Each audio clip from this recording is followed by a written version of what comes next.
All right, what's going on, everybody? I'm doing awesome. Okay, let's start here, right? Before anybody attempts to butcher my last name, just call me Coach Debo. You don't need to hit me with the whole DeLattiboudere. I don't need all that. Okay, I always mess with my guys. I say when it's a 2-minute drill and somebody's coming to the sideline or somebody's getting subbed in or out, I don't want them going, Coach Dilla, Coach Dilla. No. You'll pass out. Just Coach Debo. It makes it simple. All right, so I want to make sure everybody's comfortable and good to go. We all good? All right, perfect. When did Debo start sticking? Debo started at UNC Charlotte. So my first year as a GA, Coach Healy and a couple of other coaches were like, yeah, we're not calling you all that. Like, when we need something from you, we're just going to knock on the door and say Debo. So as soon as that happened, took it to Oregon, took it to Akron, came back to Minnesota, and Coach Fleck was like, Debo? Who's Debo? You're not Debo. And I'm like, well, it stuck. And then he started kind of calling me Debo, and it rolled over to here. So it worked out well. When I came back up here, Nick was like, who the heck is Debo? I'm like, just roll with it, man. It's okay. All right, so. Debo, we practiced all week ready for this. Yeah. You're saying all of our practice goes for nothing? Not for naught. When you guys see my wife, she likes to be called Mrs. DeLattiboudere. So that's when, if you call her Mrs. Debo, I don't think it'll work out. But I like Debo, so it's good. Why decide to make the jump from college to the NFL? I think at the end of the day, everybody wants to be at this level.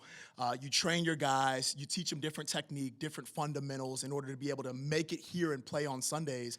So what I told my guys when I left, I was like, listen, guys, at the end of the day, I'm on the other side of the fence now. I'll be able to reach back at certain times, certain instances, and pass on information, whether it's to my GAs about things that, guys at this level are looking for, whether it's GMs or DCs or head coaches. And you just want those guys to be able to make it to this side of the fence. So I felt like it was up to me to take that step, and I took it, and it's been an awesome couple of days. Coach Nick Ross always talks about motor and violence. Those are the two principles that he always goes back to. From a defensive lineman's perspective, how do you start to coach that, or in what ways is your coaching style maybe even a little bit different? I think you got to set a standard first. In order to be able to jump to where you want to be able to go, you've got to set a standard. And the way that I set a standard is I tell my guys, match me. You've got to match me. As hard as you're going to play is as hard as I'm going to coach. And I might even exceed that in my coaching. So if you want to play with a high amount of motor and violence, you've got to match the amount of motor and violence that I coach with. And violence doesn't have to be a bad term in a coaching way. I'm just violently communicating with you in a positive manner. I'm violently sprinting from point A to point B, and I'm violently making sure my point gets across so you're able to absorb that and you're able to play through it. So the guys are going to have to match me this year, man. I've seen you post on social media clips of you doing the drills literally with them. What value do you gain from actually taking part in those drills with them? I think that it's invaluable, right? I'm 27 years old, so while I've got it, I'm going to use it, and if I don't use it, I'm going to lose it. Okay, so I've got to be able to use what I have right now as a tool for my guys to be able to learn. One day I will not be able to use it, guys, and hopefully I'll still be able to sit in front of you and tell you the things that I'm going to do that are going to make my game special. But right now, that's a special quality that I have, and I want to be able to help all the guys in my room by being able to hop in those drills. And then as a player, I've done it. I felt what it's supposed to feel like. Just at a college level, I didn't make it to this level, but I understand what defensive line play is supposed to look like, smell like, feel like, okay, and sound like. And I think those things are important. What are your early impressions with guys like Darius and Dante so far? I mean, like you watch some of these guys on film, and these guys are extremely impressive. I mean, obviously, I haven't got through everybody, to everybody, and different things like that. But when you look at guys like Darius, like the amount of confidence that he has in the rush, the amount of things that he can do with his body from a physicality perspective and level, I can't wait to help him do what he does even better. And I think at the end of the day, it comes down to servicing the guys, servicing players, and I can't wait to service guys like those two. Is there a benefit with there being Dante and Darius, guys that are young, and you're just coming out of college, working with young potential NFL players? Is there a benefit of knowing how kind of that younger player starts to think and feel? Yes, I think that I can directly relate to those guys because I was coaching guys, if not a year, then 2 years younger than them.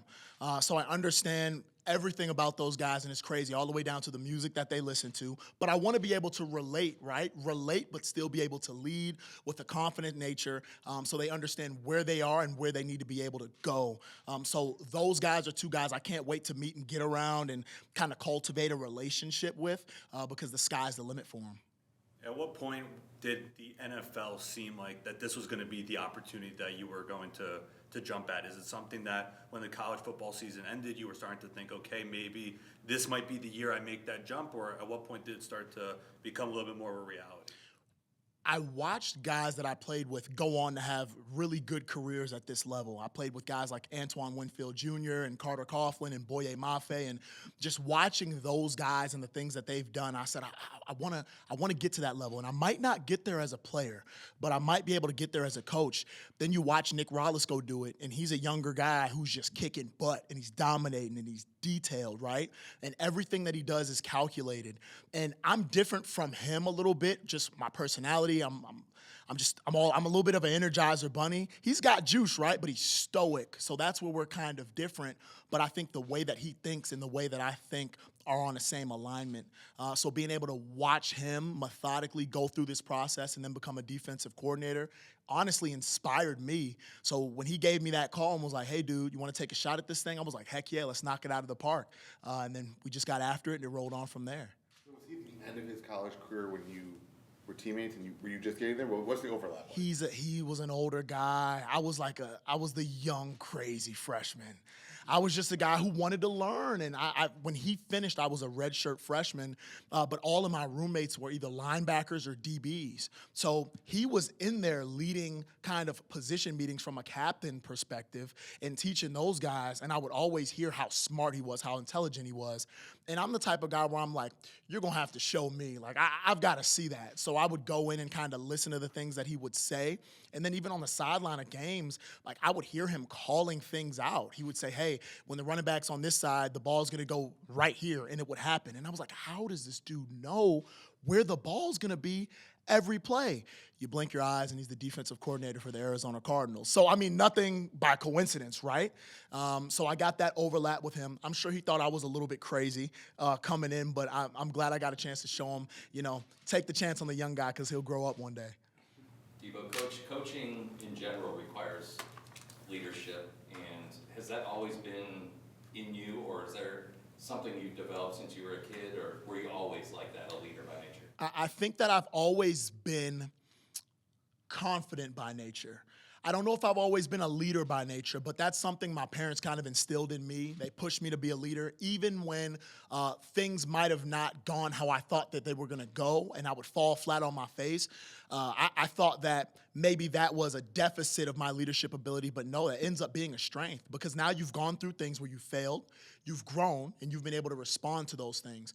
So after going through it and failing and growing a little bit in this coaching deal, I found myself able to calculate the responses in a certain type of measure in a way to where I know what it takes to be a leader, how you can cultivate it within other people, and then what it needs to look like as a whole from a unit perspective. So I'm excited to get around my guys and not only teach them football, but teach them life as well, because that's a part of the job. 17 degrees back in the Twin Cities and 73 degrees here. Is that like, it's like moving to a whole different climate, a whole different area of the country? Well, I get to send my wife pictures right now and make her upset. So she'll be down here next week, but she's in a big pink bubble coat right now on her way to a doctor's appointment. So she's a little bit upset, and I told her, I was working out this morning in shorts and a T-shirt running outside. So we're excited to get in a warmer climate. I think the first day I flew down here, it was like 0 degrees with a wind chill that made it feel like it was -11. So definitely different, guys. Definitely different. But I'm the first person, I think, just in my immediate family who's lived in a warmer weather climate. So I've naturally become the vacation home. All right, so everybody will be coming down to see me. But it's a blessing. I'm very excited about it. You've had experience working with other NFL programs through the Bill Walsh Diversity Program. What did you gain from those experiences, spending some times with the Packers and the Jags? It's about direct teaching, it's about detailed teaching, and it's about serving the guys in the room. I think the most important piece of advice that I've ever gotten has been when I've gone to these different clubs and I've done these different fellowships, and everybody pulls me in and they're like, hey, it's not about what you know. It's about what the players can retain, and it's about what you're able to teach. So if you're only able to teach one really good thing that day, and they can absorb one really good thing, then guess what? That's a win for them and you, because guess what? They're going to come back tomorrow. They're going to come back the next day. They're going to come back the next day. And now it's one thing through a span of a week, which ends up being 7 things, and you don't know which one of those 7 things is going to get them a sack on Sunday. So all of that to say, it's about servicing the guys. It's about being able to say, okay, I'm going to put myself behind the greater good of everybody else, and I'm going to make sure I'm learning, but I'm also teaching in a correct fashion. So those were really cool things that I learned from the Packers and then from the Jags. You exhibit a lot of passion and energy. Where does that come from? I think it's just having a passion for life. I've had a lot of really close friends who have passed away just over my time from college all the way up until this point. One of them being Eric Walker, and he was one of my best friends in college. He ran track at the University of Minnesota, and he passed away in a tragic car accident. So that happened when I was at Akron, actually 2 days before the first game that I ever coached as a position coach. And it clicked something in my mind to where I knew that I'm not just living for me, I'm living for other people who have come and who have gone. So I understand now that I'm a husband, I'm a soon-to-be father, I'm a friend, I'm a son. I have so many roles, but I'm also a coach. So I've got to pour into these cups of these men that are sitting in the room because they're going to go through things, and I've got to be able to inspire them when they feel like it's going to be bleak, right? So I've got to make sure that I'm sun, in the clouds, or I'm sun in the sunshine. It doesn't matter. I've got to be consistent every single day. So that's where my passion, and kind of that energy comes from, is because we don't know when this thing called life might be over for us. So we've got to live it in a certain type of way.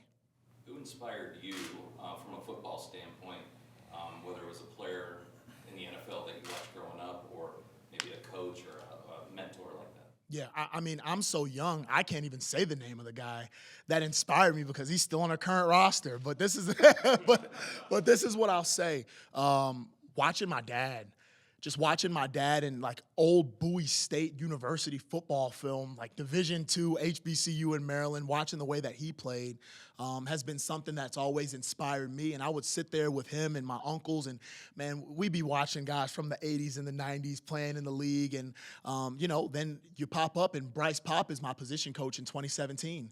So you get to start connecting some of these dots from these elite pass rushers or these really big monsters defensive linemen who have had really awesome careers. And you match it with having awesome coaches like Marcus West, who's the D-line coach for the Bills. He coached me at Minnesota. I got a chance to work for him at UNC Charlotte. He goes on to the NFL, and then I get to give him a call and say, hey, dude, you better not play me because my guys are going to get after your guys, right? So being able to have a full circle moment, those are kind of the things that have inspired me and brought a little bit of joy to the process. Oh my gosh, he is so excited. He's calling me. He's asking questions, and I'm like, Dad, can you take a deep breath? Come out here, we'll go to dinner. We'll talk about what this thing has entailed. But he's still in Maryland right now. I've got a whole bunch of family still in Jamaica. They're calling me and texting me on WhatsApp and all that stuff because there's no international roaming texting you can do on iMessage. But everybody's really excited. I'm pretty sure I'm the first person in my family to ever even sniff this level, which is really cool. But now what you want to do is you want to just keep reaching back. You want to keep finding people, whether it's in your family or outside of your family, that you can provide that same experience for. So he's excited. Winston Jr. is excited, right? But we're going to keep on pushing this thing so we can see who else we can bring along for the ride. Coach, you're a pretty energetic, high, positive guy. I think that's kind of the mold that Jonathan Gannon has looked for in his coaching staff through his last couple of years. You've only been here for a little bit, but can you feel that in the building whenever you walk in? This dude, Coach JG, right? He pushes me to make sure I bring my juice every day. Even it's 5 a.m. in the weight room, and I might be checking my phone in between a set, and he'll be like, oh, yeah, Debo's not a juice guy. Debo's not a juice guy. We thought we hired a juice guy. We hired a guy with low energy. Debo's not a... I'm like, Coach, I'm checking my phone. He's like, excuses, I don't want to hear it. And then he, sprints up and gets on the bike, and he's like... So watching him, I'm like, holy crap. But the first time we got on the phone, I felt it. And I was like, okay, I want to get around people like that. I want to work for people who push me to my purpose and my potential like he does. And being able to watch him do the things that he does, or even like yesterday, he comes in my office, he sits down and he talks to me for 30 minutes. It's a head coach of an NFL club, guys. I'm humbled and I'm appreciative that he wants to be that personable, right, with the guys on his staff. And he just pops in different offices, and he's like a little Energizer bunny, and he's getting around, but he's teaching and he's coaching and he's doing things just through general conversation. So I'm excited to get around him. I'm going to get after him in the weight room tomorrow, though, right? So I think that's the most important thing. Have you seen anybody with that kind of energy that he brings on the daily? I mean, I think PJ Fleck is a very, a very good comparison, even though they're different in similar ways, or excuse me, they're different in various ways. Coach Fleck and Coach JG know that they have a job to do, and their job is to pour into other cups of the people that are around them. So they inspire guys to coach harder. They inspire guys to live better. And then Coach Nick Rawlis, he does it in a different type of way. It's kind of sly. Like, he has that energy, but he'll like walk past me and he'll be like, yeah, didn't see you this morning. You must have slept in. Or, you know, he'll hit me with something like, oh, you're just a jogging guy now? You don't lift anymore? So he'll kind of get on me a little bit, but it's that camaraderie, right, that excites you to come into work every day, and to the point where it doesn't feel like work every day, but you still know that there is a ultimate job that we have to do, that there's a standard that's set, and you've got to reach it, and if you're not going to reach it, you got to exceed it. So I'm super blessed to be here, guys. I can't even put into words how excited I am for this opportunity. Thanks, Coach. Thank you, guys.